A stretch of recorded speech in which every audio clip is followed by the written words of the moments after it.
Welcome to this furniture makeover. I am taking a vintage secretary that belongs to a neighbor, and she wanted to freshen it up and make it brighter and lighter for her home, and she's the one who chose the paint colors in this project.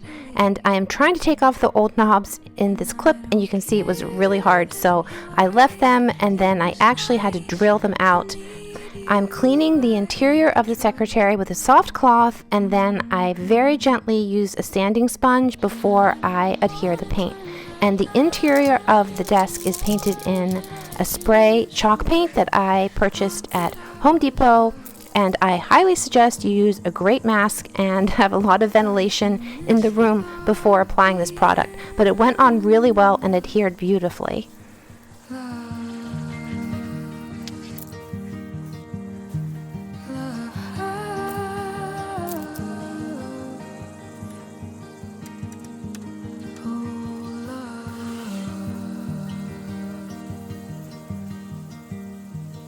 For the interior, I decided to paint the little drawers in the blue color, which is blueberry, to add contrast to the inside.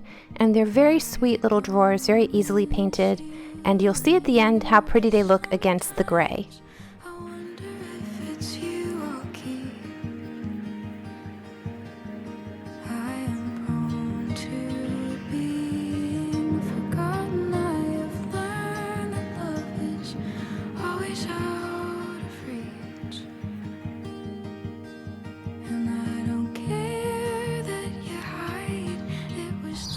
When taking on a project like this, you don't realize how many finicky little bits and pieces there are to paint, but it's a lot, worth it at the end, but there are a lot of little pieces to this project.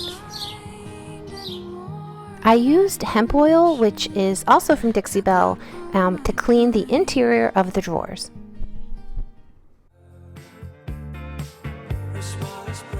For the interior of the top of the piece, I just used the regular chalk paint and hand painted it.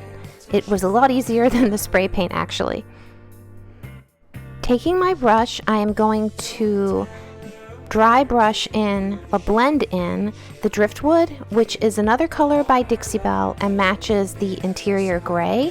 So I apply it around the edges and then I blend it in with a brush that's very lightly dampened with water.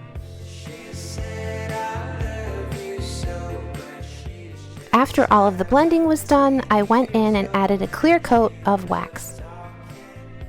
For the back of the interior, I found this peel and stick wallpaper from Home Depot, and I'm pushing it all the way up behind the partitions. There's a little gap, and peeling off the backing and applying it to the back of the cabinet. It was a little tricky. I didn't want to take the whole back of the cabinet off because honestly it's really old and in pieces.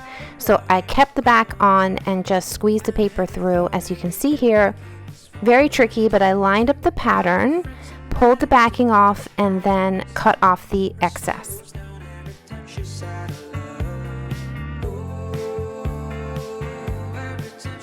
Now here is the finished product. I hope you've enjoyed this makeover, and if you have, please give it a thumbs up and please subscribe to my channel. Thanks!